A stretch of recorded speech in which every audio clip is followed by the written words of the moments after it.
It's harvest time, and Japanese farmers gather their crops for the rice market in Kyoto. Of course, they'll try to get as much for it as possible, and the buyers will try to buy it as cheaply as possible. That's how markets are supposed to work. That's what Adam Smith, the Scotsman who turned economics into a modern science, observed 200 years ago. He observed something else, too. In every country, it is always and must be in the interest of the great body of people to buy whatever they want of those who sell it cheapest.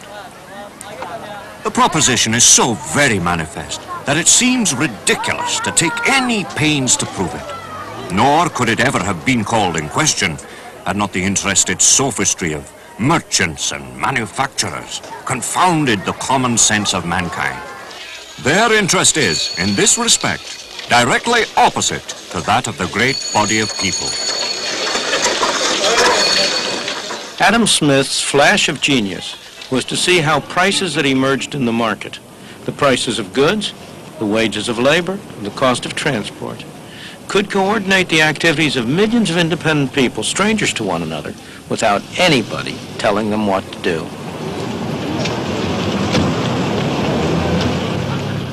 His key idea was that self-interest could produce an orderly society benefiting everybody.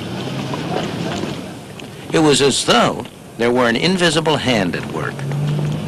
The invisible hand is a phrase that was introduced by Adam Smith in his great book, The Wealth of Nations, in which he talked about the way in which individuals who intended only to pursue their own interests were led by an invisible hand to promote the public welfare, which was no part of their intention. He was talking about the economic market, about the market in which people buy and sell. And he was pointing out that in order for a butcher or a baker or a candlestick maker to make an income, he had to produce something that somebody wanted to buy. And therefore, in the process of promoting his own interests, of looking to his own profit, he ended up serving the interests of his customers. When Adam Smith published The Wealth of Nations, Britain was still largely a rural and placid place. But the Industrial Revolution was already getting started, and standards of life were beginning to rise. One obstacle was that trade with other nations was still tightly controlled.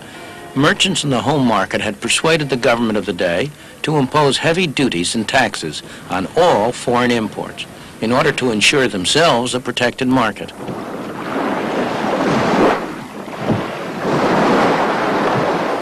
One of the results was to turn Britain into a nation of lawbreakers. Smuggling was a national pastime. Brandy, wines, tobacco, anything with a heavy customs duty on it. For years, the revenue men fought a losing battle along the shores and inlets of the British Isles. In 1846, after years of argument and partial success, the followers of Adam Smith finally persuaded the British Parliament to remove all duties on goods imported from abroad. Britain embarked on complete free trade, giving a further push to the rising standard of life. What happened in Britain as a consequence of releasing the tremendous force of self-interest had the unintended effect of benefiting millions of people all over the world. And by 1851, the evidence was proudly on show at the great Crystal Palace exhibition.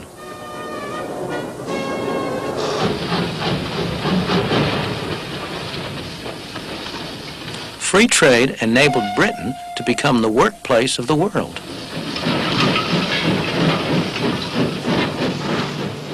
Yet, believe it or not, many still maintain today that markets cannot be left to operate freely, that they must be controlled by government.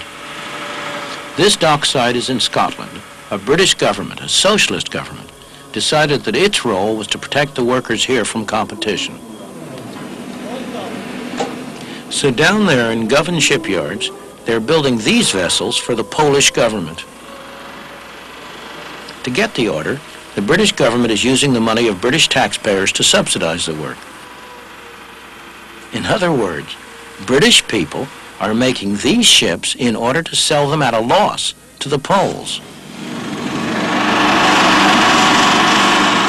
Not only the Poles, but also we in America benefit from this kind of philanthropy.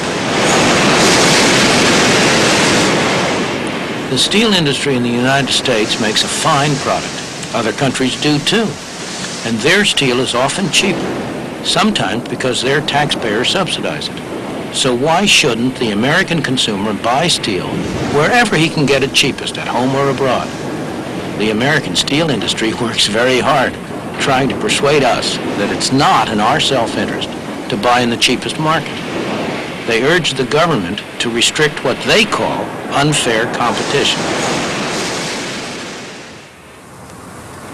When anyone complains about unfair competition, consumers beware. That is really a cry for special privilege, always at the expense of the consumer. What we need in this country is free competition. More often than not, a free market is not permitted to operate. For reasons that seem to make sense if you don't examine them carefully, governments insist on interfering. But when they do, it's not possible to hide the harmful effects for very long. As consumers buying in an international market, the more unfair the competition, the better.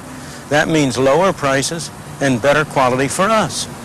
If foreign governments want to use their taxpayers' money to sell people in the United States goods below cost, why should we complain?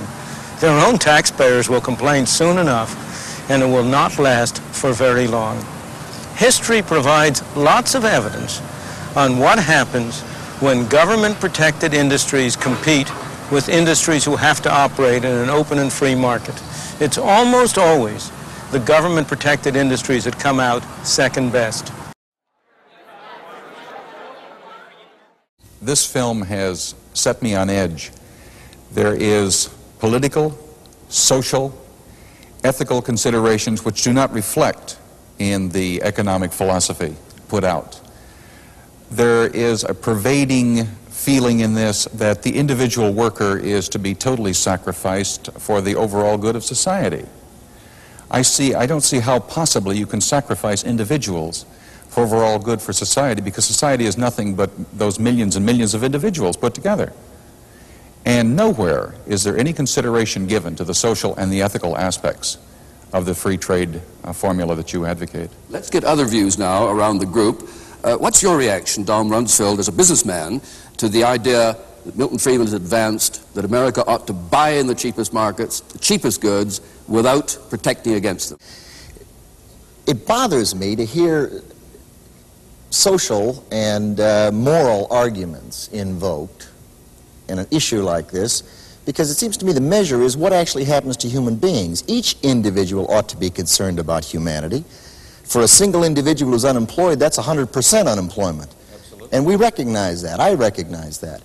But the real world is, if you want to see things that one can describe as inhumane and poverty and problems of human beings, they exist.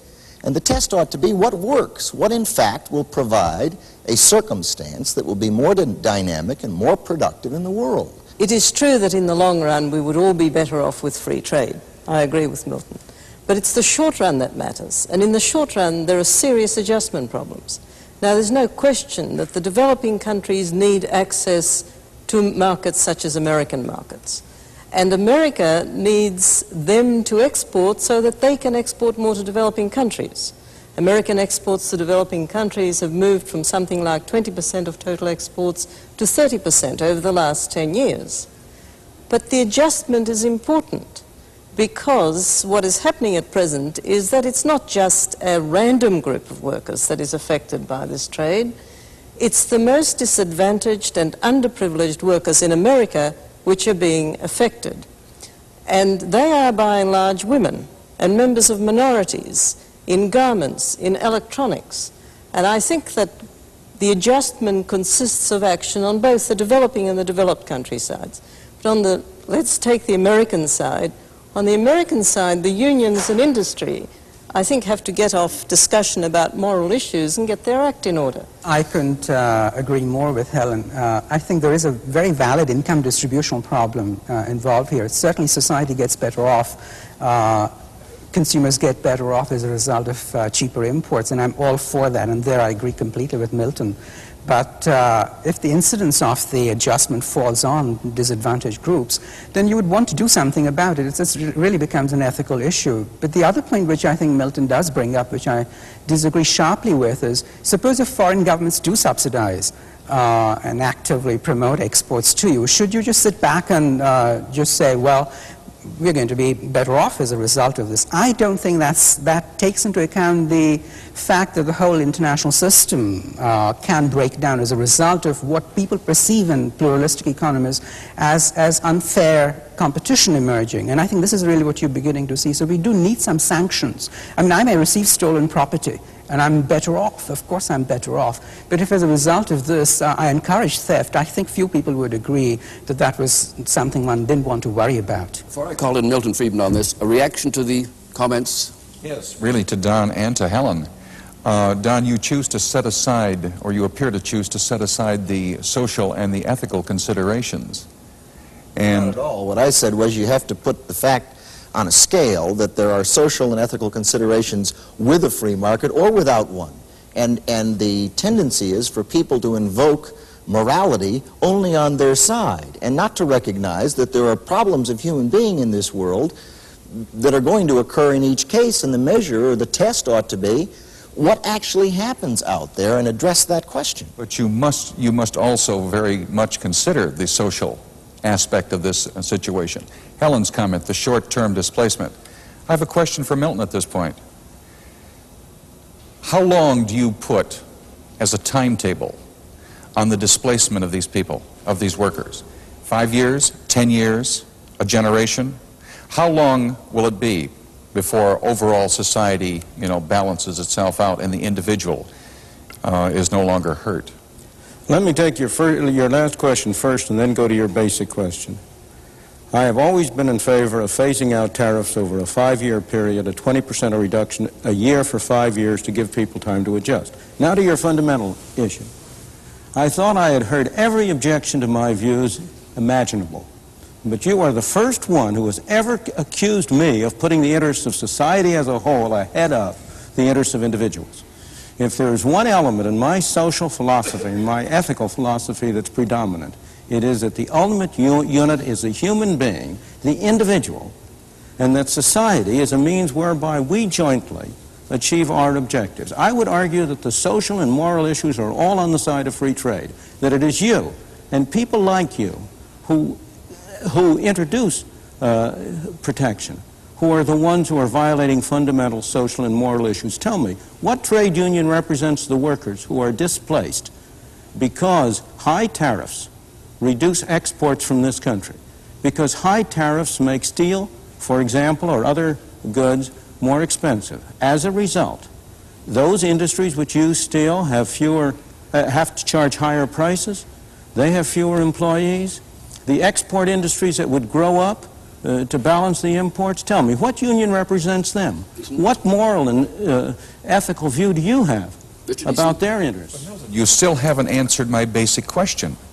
How long of a time period? How long of a frame? 5 years, 10 years, a generation? I said 5 years. And could we be clear, Milton, on this point? You're saying, though, that tariffs should be phased out over 5 years regardless of the action of other countries. It's not a sort of gap negotiation. Regardless of the actions of other countries. So far, obviously, I would prefer to have other countries reduce their tariffs. But if they don't move, America should move. Absolutely. You go along with that, Don Rumsfeld.